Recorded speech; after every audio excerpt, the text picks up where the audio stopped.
Also tonight, as holiday weekend celebrations are winding down, we're going to take a look back at Friday night at Mount Rushmore, which had the attention of the country, where a large crowd gathered to celebrate the holiday with fireworks and a speech from the 45th President of the United States. KELOLAND's Lauren Solich spoke with Senator Mike Rounds and Representative Dusty Johnson today for their thoughts on the event.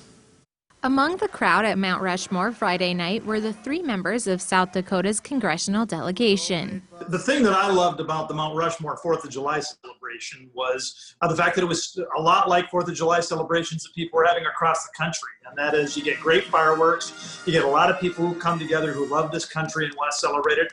Not only did fireworks return to Mount Rushmore after more than a decade, but President Donald Trump attended and addressed the guests. I mean, there are any number of places that President Trump could have decided to celebrate July 3rd. The fact that he came to the Mount Rushmore state to see America's shrine of democracy, to come together with so many freedom-loving Americans in our backyard is a big deal. Themes of Trump's speech included praising America's founding fathers, highlighting the Declaration of Independence, and saying he won't let the country's history be taken away. I think his message was one of, we have principles that are critical. They are the principles of our founding fathers, and we're not going to forget them. Trump also proposed a plan for a new monument park that would feature statues of notable Americans. Both Rounds and Johnson like that idea.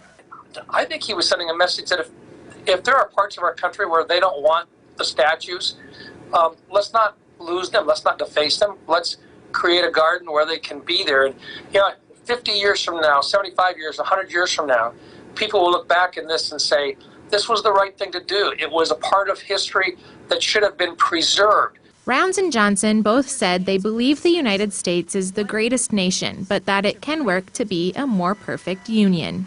We are most certainly never a perfect nation, but we're still the greatest nation in the world, and our job is to try to make it even better. Well, America is the greatest nation in the history of humankind, but it is not perfect. And that has been something that the wisest Americans, the wisest men and women have always understood, that the journey is really about moving toward a more perfect union. In Sioux Falls, Lauren Solich, KELOLAND News. We did reach out to Senator John Thune, but he was unavailable for an interview. A concern for many people regarding the event at Mount Rushmore was the threat of COVID-19 in such a large crowd. Johnson said he wore his mask throughout the entire event, while Rounds said he wore his while interacting with others, but did spend some time without wearing one. You can find all of our coverage from Friday night right now on KELOLAND.com.